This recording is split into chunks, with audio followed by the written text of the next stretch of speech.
കോടി കേരളത്തിലെ ജനങ്ങളുടെ നികുതി പണം ചെലവഴിച്ച് നിർമ്മിക്കപ്പെട്ട ഒരു കെട്ടിടം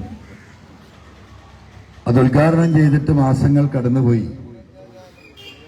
കേരളത്തിന്റെ മുഖ്യമന്ത്രിയാണ് ഉദ്ഘാടനം ചെയ്തത്. 6 മാസം കഴിഞ്ഞിട്ടും ഈ കെട്ടിടം ഈ നാട്ടിലെ രോഗികൾക്ക് വേണ്ടി തുറന്നു കൊടുക്കാൻ പോലും ശേഷിയില്ലാത്ത ഭരണാധികാരികളും മന്ത്രിമാരുമുള്ള ഒരു സാഹചര്യം ഇവിടെ നിലനിൽക്കുമ്പോൾ ഇനിയും അതിനെ അനുവദിച്ചാൽ ഒരു കാലത്തും ഈ ആശുപത്രി കെട്ടിടം തുറന്ന് പ്രവർത്തിക്കില്ല എന്ന ബോധ്യത്തിന്റെ അടിസ്ഥാനത്തിൽ കൂടിയാണ് ഈ സത്യാന്വേഷണ ജാഥയുടെ ആദ്യത്തെ പ്രോഗ്രാമായി താലൂക്ക് ആശുപത്രി UDF നേതൃത്വം തെരഞ്ഞെടുത്തു. ഇവിടെ ഞാൻ വിശദീകരിക്കേണ്ടതില്ല, ഇവിടെ ഇരിക്കുന്ന എല്ലാവർക്കും ഈ കാര്യങ്ങളൊക്കെ അറിയുന്നതാണ്. ബഹുമാനപ്പെട്ട അനീഫ വക്കീൽ ഫറൂഖ് മുനിസിപ്പാലിറ്റി ആശുപത്രി അങ്കണത്തിൽ നടത്തിയ പ്രവർത്തനങ്ങളെക്കുറിച്ച് ഇവിടെ വിശദീകരിച്ചു. മുൻ മുനിസിപ്പാലിറ്റിയുടെ ചെയർമാൻ NC ഇവിടെ ഇരിക്കുന്നുണ്ട്. മുനിസിപ്പാലിറ്റി കൊടുത്ത കെട്ടിടങ്ങളും പണവുമാണ് ഇപ്പോഴും ഇവിടെ കിടക്കുന്നത്. സംസ്ഥാന സർക്കാരിന് സാധിക്കാത്തത് മുനിസിപ്പാലിറ്റി ഇടപെട്ട് ചെയ്തു കൊടുത്ത കാര്യങ്ങൾ പോലും കേരളത്തിലെ ഏറ്റവും പ്രബലനായ മന്ത്രി, മുഖ്യമന്ത്രിയുടെ ഓഫീസ് ഉൾപ്പെടെ നിയന്ത്രിക്കുന്ന മന്ത്രി, ഒരു ഫോൺ എടുത്ത് പറഞ്ഞാൽ ഉദ്യോഗസ്ഥന്മാരുടെ മുട്ടുവിറക്കുന്ന മന്ത്രി, താൻ ആഗ്രഹിക്കുന്നത് ഈ നാട്ടിൽ നടപ്പിലാക്കുന്ന മന്ത്രി, ആ മന്ത്രിയുടെ സ്വന്തം നിയോജക മണ്ഡലത്തിലാണ് കേരളത്തിലെ ഏറ്റവും മോശപ്പെട്ട താലൂക്ക് ആശുപത്രി പ്രവർത്തിക്കുന്നത് എന്ന് കേരളത്തിലെ ജനങ്ങളോട് കൂടി പറയാനാണ് UDF ഈ സത്യാന്വേഷണ ജാഥ ഇവിടെ വെച്ചിട്ടുള്ളത്. പത്രമാധ്യമ പ്രവർത്തകരോട് നമ്മളത് വിശദീകരിക്കേണ്ടായി. ഇത്രയും കാലമായിട്ട്, കഴിഞ്ഞ 10 വർഷമായിട്ട് പിണറായി ഗവൺമെന്റിന്റെ 2ാം ഊഴം അവസാനിക്കുന്ന ഈ ഘട്ടത്തിൽ കേരളത്തിലെ മഹാഭൂരിപക്ഷം വരുന്ന ഒട്ടുമിക്ക താലൂക്ക് ആശുപത്രികളും നല്ല രീതിയിൽ പ്രവർത്തിക്കുന്ന സാഹചര്യത്തിലേക്ക് അവിടുത്തെ MLA-മാർ, മന്ത്രിമാരല്ല കേട്ടോ, MLA-മാർ ഇടപെട്ട് നടത്തിയെടുത്ത് ജനങ്ങൾക്ക് ആശ്വാസം നൽകുന്നുണ്ട്. പക്ഷേ 1,40,000 കോടി രൂപ കിഫ്ബി വഴി ഞങ്ങൾ ചെലവഴിച്ചു എന്ന് മന്ത്രിസഭയിൽ വീമ്പ് പറയുന്ന ഈ മന്ത്രിയടക്കം ലോകം കേരളത്തിലേക്ക് നോക്കുകയാണ് എന്ന് നാഴികക്ക് 40 വട്ടം പറയുന്ന മന്ത്രി, ആരോഗ്യരംഗത്ത് ഞങ്ങൾ 1ാം നമ്പറാണ് എന്ന് പത്രക്കാരോട് വാശിയോടുകൂടി പറയുന്ന മുഹമ്മദ് റിയാസ് എന്ന മന്ത്രി എന്താ ഈ താലൂക്ക് ആശുപത്രി ഈ അവസ്ഥയിലെത്തിയത്? 12 24 ബെഡാണല്ലോ ഈ ആശുപത്രിയിലുള്ളത്. ഒരു ചികിത്സാ സൗകര്യങ്ങളുമില്ല. വരുന്ന രോഗികൾക്ക് മണിക്കൂറുകളോളം ഈ വെയിലത്തും മഴയത്തും ക്യൂ നിൽക്കേണ്ട അവസ്ഥ. മണിക്കൂറുകൾ ക്യൂ നിന്ന് ഡോക്ടറെ കണ്ട് പ്രിസ്ക്രിപ്ഷൻ വാങ്ങി ഫാർമസിയുടെ കീഴിൽ വീണ്ടും 1 മണിക്കൂർ ക്യൂ നിന്ന് ഫാർമസിയുടെ മുന്നിലെത്തി ഷീട്ട് കൊടുക്കുമ്പോൾ ഫാർമസിസ്റ്റ് പറയും, ഈ മരുന്ന് ഇവിടെ ഇല്ല, ഈ മരുന്ന് ഇവിടെ ഇല്ല. ഇവിടെ കൈയിനോ കാലിനോ ഫ്രാക്ചർ വന്ന രോഗി ഓർത്തോ ഡോക്ടറെ കാണാൻ ഈ പറഞ്ഞതുപോലെ തന്നെ മണിക്കൂറുകൾ ക്യൂ നിന്ന് പരിശോധന നടത്തി എക്സ്റേ ഒക്കെ എഴുതി കൊടുത്ത് ഫറൂഖിലോ രാമനാട്ടുകരയിലോ പോയി ഒരു എക്സ്റേ എടുത്ത് രോഗി വരുമ്പോഴേക്കും ഡോക്ടർ സ്ഥലം വിട്ടു. ഇത് ജനങ്ങൾ പറയാണ്. പൊട്ടിയ എല്ലുമായി പിറ്റേ ദിവസം ഡോക്ടറെ കാത്തിരിക്കാൻ ഒരു മാർഗമില്ല. പിന്നെ ഇവിടുന്ന് പ്രൈവറ്റ് ആശുപത്രിയിലേക്ക് പോവുകയാണ്. അതൊക്കെ പോകട്ടെ, ഇപ്പൊ നമ്മളെല്ലാവരും ഒരു അരമണിക്കൂറായാലും അവിടെ ഇരിക്കുന്നത്. ഈ നടന്നു പോകുന്നതും വരുന്നതും ഒക്കെ നമ്മുടെ സഹോദരിമാരാണ്. ഇപ്പൊ ഇവിടെ ഇരിക്കുമ്പോൾ ഞാനതിങ്ങനെ ശ്രദ്ധിക്കായിരുന്നു. ഇവിടെ ഒരു 100 പുരുഷന്മാരെ ഇതിന് പോയിട്ടുണ്ടെങ്കിൽ ഒരു 300 സഹോദരിമാരാണ് ഇതിനെ കടന്നുപോയത് എന്ന് പറഞ്ഞാൽ നമ്മൾ എന്താ മനസ്സിലാക്കേണ്ടത്? ഇവിടെ സഹോദരിമാരെ, സ്ത്രീകളുടെ ഗർഭം ഉൾപ്പെടെയുള്ള വിഷയങ്ങളുമായി ആശുപത്രിയിലേക്ക് കടന്നു വരുന്ന ഈ താലൂക്ക് ആശുപത്രിയിൽ ഒരു ലേബർ റൂം പോലുമില്ല, ഒരു പ്രസവം പോലും എടുക്കാൻ ഈ ആശുപത്രിയിൽ സംവിധാനമില്ല എന്ന് പറഞ്ഞാൽ എന്റെ ബഹുമാനപ്പെട്ട മന്ത്രി, നിങ്ങൾ ഇതിന് ഉത്തരം പറയാതെ പോകരുത്. ഇവിടെ ഈ പറയുന്ന മുനിസിപ്പാലിറ്റി ഗൈനക്കിന് വേണ്ടി മാത്രം ഒരു കെട്ടിടം നിർമ്മിച്ചു കൊടുത്തിട്ടുണ്ട്. ഈ പ്രയാസം മനസ്സിലാക്കിക്കൊണ്ട് 10,000-കണക്കിന് സഹോദരിമാർ പ്രസവ ഗർഭവുമായി ബന്ധപ്പെട്ട ആവശ്യങ്ങൾക്ക് വരുന്ന ഈ ആശുപത്രിയിലൊരു സംവിധാനം ഒരുക്കി കൊടുക്കാനുള്ള കെട്ടിടം നിർമ്മിച്ചിട്ടുണ്ട്. അത് സ്റ്റോറായി ഉപയോഗിക്കുകയാണ് ഈ മന്ത്രി. പ്രസവിക്കാൻ എന്താ വേണ്ടത്? ആകെ വേണ്ടത് ഒരു ഡെലിവറി റൂമാണ്.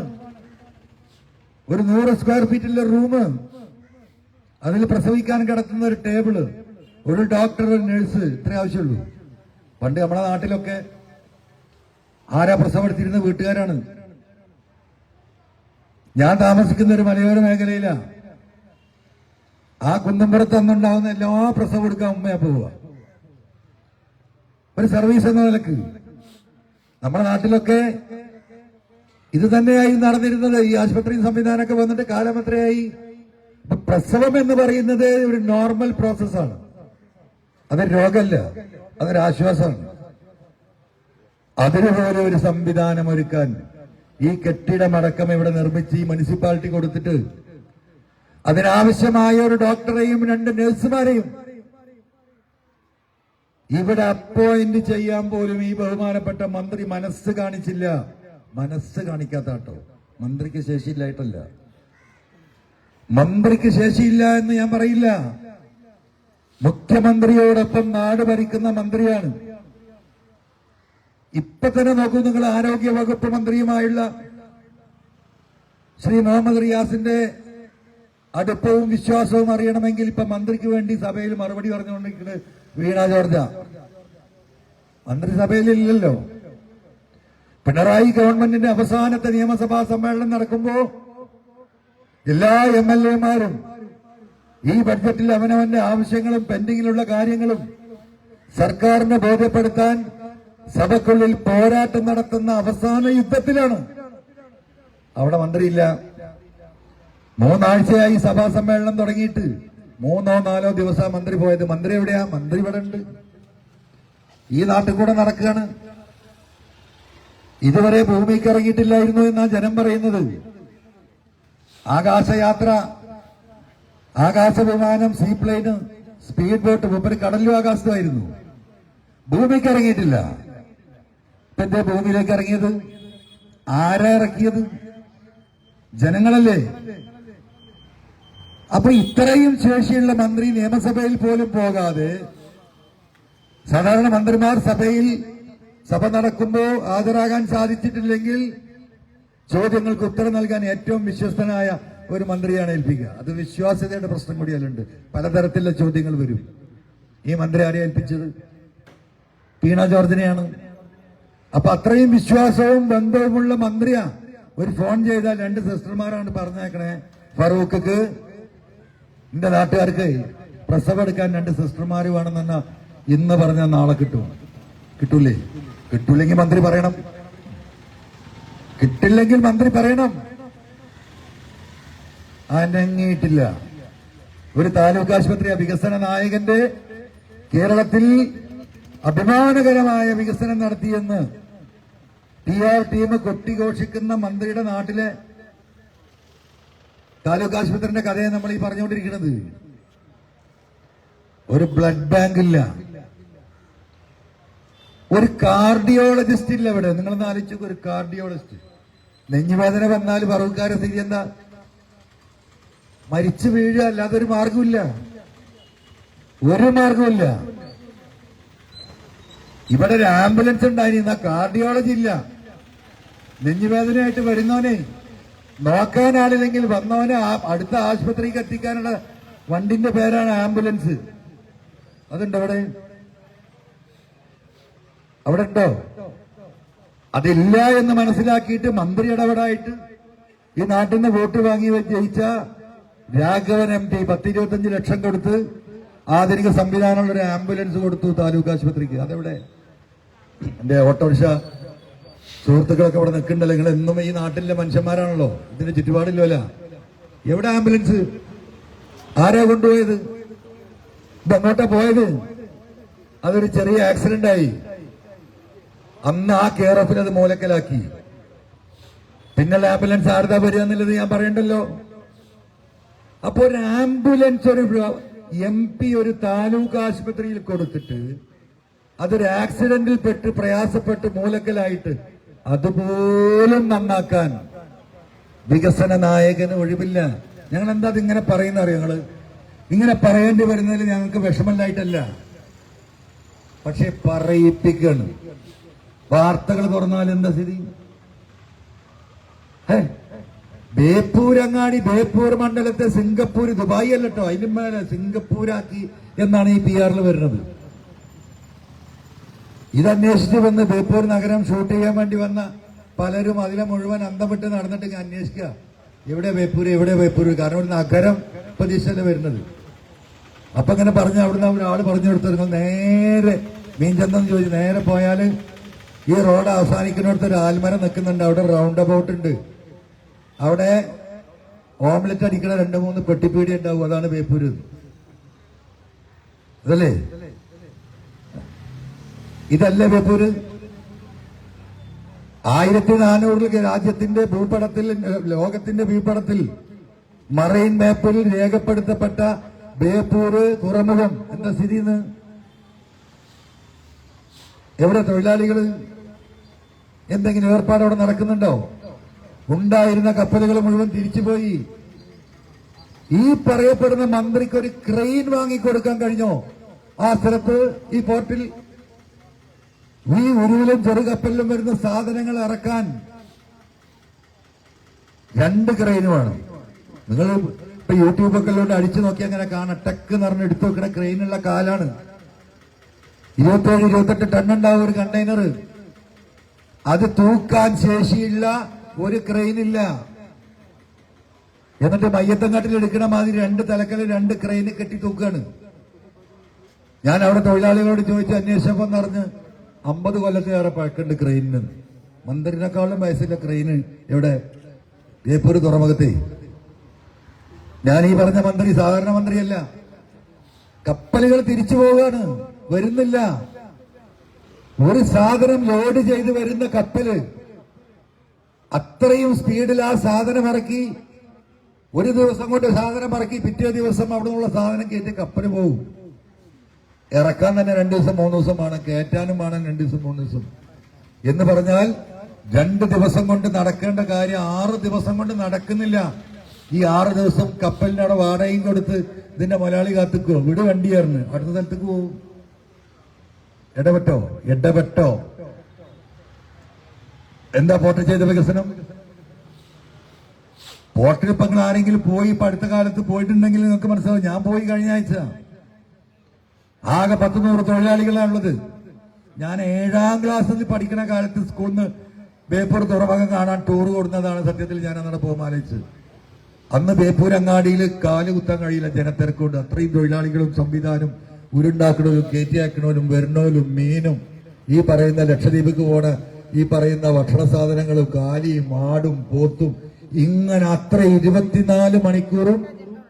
എനിക്ക് 12 വയസ്സുള്ള കാലത്ത് ഞാൻ വന്നപ്പോ അവിടെ തിരക്കാണ്. 1978-79 കാലത്തെ കഥ ഞാൻ പറയുന്നത്. എന്താ സ്ഥിതി? തിരിഞ്ഞു നോക്കിയോ? അപ്പൊ എന്താണ് ഇപ്പൊ ഈ സത്യാന്വേഷണ ജാഥ? ഇത് തന്നെ ജനങ്ങൾ ആദ്യം നാട്ടുകാരെന്ന് ബോധ്യപ്പെടുത്തണം, പിന്നെ ജനങ്ങളെ ബോധ്യപ്പെടുത്തണം. അതിനാ UDF ഇങ്ങനെ ഒരു തീരുമാനം എടുത്ത് 11 ഫാക്ടറി ഈ 10 കൊല്ലത്തിന്റെ ഇടക്ക് ഇവിടെയുള്ള സകലമാന ഫാക്ടറികളും പൂട്ടിപ്പോയി. ടൈൽസ് ഫാക്ടറി, എത്രായിരം ആളുകൾ തൊഴിൽ ചെയ്തിരുന്ന പ്ലൈവുഡ് കേൾക്കാനുണ്ട് ഇവിടെ, ഒക്കെ പൂട്ടിപ്പോയില്ലേ? സ്റ്റീൽ ഫാക്ടറി തൂക്കി വിറ്റു. ഒരാൾക്ക് തൊഴിലെടുത്തു, ഒരൊറ്റാക്ക്. യുവാക്കളുടെ ഹരമല്ലേ മന്ത്രി?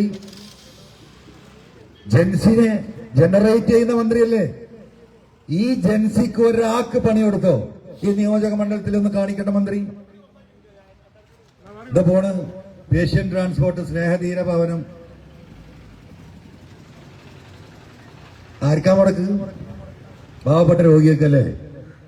മൂപ്പർക്ക് വല്ല മുടക്കുണ്ടോ? എന്നിട്ട് മിഡലിന് വല്ല കുറവുണ്ടോ? സഖാക്കൾ ഈ പറയുന്ന സഖാക്കളല്ലോ തെറ്റി പറഞ്ഞ സൈബർ ടീം കൂലി കൊടുത്ത് നിർത്തിയേക്ക, ആളെ കിട്ടാനില്ല, ഇപ്പൊ എഴുതുന്നില്ല. അപ്പൊ ഞാനിങ്ങനെ കുറെ ദിവസമായി ഈ തൊഴില് വിഷയങ്ങൾ, ചെറുപ്പക്കാരെ വിഷയം പറയുന്നു. അപ്പൊ എനിക്ക് ഇന്നലെ കിട്ടിയൊരു വിവരം എന്താ വെച്ചാൽ 100 ആൾക്ക് മുപ്പര് തൊഴിൽ കൊടുത്തു കഴിഞ്ഞ മാസം തന്നെ. കഴിഞ്ഞ മാസം 100 ആൾക്ക് തൊഴിൽ കൊടുത്തിട്ടുണ്ട്. അതും കുട്ടികൾക്ക് നല്ല സുഖ. എന്താണ്? വർക്ക് അറ്റ് ഹോം, വീട്ടിൽ നിന്ന് വർക്ക് ചെയ്താൽ മതി. കമ്പ്യൂട്ടറിലാണ്, സൈബറിൽ. എന്തിനാണ്? PV അൻവർ ഇടുന്ന പോസ്റ്റിന്റെ അടിയിൽ അൻവറിന്റെ വാപ്പാനെയും ഇമ്മാനെയും വാപ്പാന്റെ വാപ്പാനെയും തെറി വിളിക്കാൻ 100 ആൾക്ക് പണി കൊടുത്തു. ഞാൻ പറഞ്ഞ അൽഹംദുലില്ലാ, അങ്ങനെയെങ്കിലും 100 ആൾക്ക് പണി കിട്ടിയല്ലോ. കുറച്ചൊരു ചീത്ത വിളിച്ചോട്ടെ. 15 ആൾക്ക് 100 ആൾക്ക് 15,000 റുപ്യ വെച്ച് കൊടുത്താൽ 15 ലക്ഷം. ആ കുട്ടികളെ കുടുംബം 2-3 മാസം കഴിഞ്ഞു പോകും. ആദ്യമായിട്ട് തൊഴിൽ കൊടുക്കണം നിൽക്ക് മൂപ്പർക്ക് ബോധ്യപ്പെടുന്നത് കഴിഞ്ഞ മാസമാണ്. എന്നാൽ ആ സംഗതി നടക്കുന്നുണ്ട്, നല്ല കാര്യം തന്നെ. ഇതാണ് സ്ഥിതിവിശേഷം. ഇപ്പൊ നിങ്ങൾ ഓട്ടോറിക്ഷ തൊഴിലാളികളാണല്ലോ, എന്താ നിങ്ങളെ കഥ അത് പറഞ്ഞാണ് നിങ്ങൾ. എന്താണ് കേരളത്തിലെ ഓട്ടോറിക്ഷ തൊഴിലാളികളുടെ സ്ഥിതി? എത്ര വട്ടം കൂട്ടി നിങ്ങളെ ടാക്സ്? ഇൻഷുറൻസ് എത്ര വർഷം കൂട്ടി? ഇവിടെ ഞങ്ങൾ വലിയ എന്ത് പെൻഷനാണ്? സാമൂഹ്യക്ഷേമ പെൻഷൻ. അങ്ങനെ പറയല്ലേ. 10 ലിറ്റർ ഡീസൽ അടിക്കാത്ത നിങ്ങൾ ആരെങ്കിലും ഉണ്ടോ? 10 ലിറ്റർ ഡീസൽ നിങ്ങൾ അടിക്കുമ്പോൾ നിങ്ങൾ 2 റുപ്യ വെച്ച് 20 റുപ്യ അമ്മാശാക്കാന്റെ കീശിക്ക് കൊടുക്കുന്നുണ്ട്. സെസ് ഓർമ്മ നിങ്ങൾക്ക്? 20 റുപ്യ മാസത്തിൽ എത്രയായി? 30 × 20 600 റുപ്യ. 600 റുപ്യ നിങ്ങളെ അമ്മക്ക് കിട്ടുന്ന പെൻഷൻ നിങ്ങൾ തന്നെ കൊടുക്കുക നിങ്ങളെ കീശിന്ന്. ഇതൊക്കെ കൊടുത്തിട്ട് വണ്ടിന്റെ അടവ് അടച്ചിട്ട് എന്താ നിങ്ങൾക്ക് ബാക്കി? എന്താ നിങ്ങളുടെ ജീവിതം? ഈ റെക്സിന്റെ ചോട്ടിലല്ലേ, ഈ 2 സെന്റിമീറ്റർ കനുള്ള റെക്സിന്റെ ചോട്ടിലാ ഈ നേരം വെളുത്ത് വൈകുന്നേരം ആകുമ്പോൾ ഈ 365 ദിവസം ഇവിടെ ഉദിക്കുന്ന സൂര്യൻ, അതിന്റെ ചൂട് മുഴുവൻ ഇവിടെ പെയ്യണ മഴ മുഴുവൻ കൊണ്ടിട്ട് അങ്ങനെ ഇരിക്കണ്. എന്നിട്ട് നിങ്ങൾക്ക് അരി വാങ്ങാൻ പറ്റുണ്ടോ?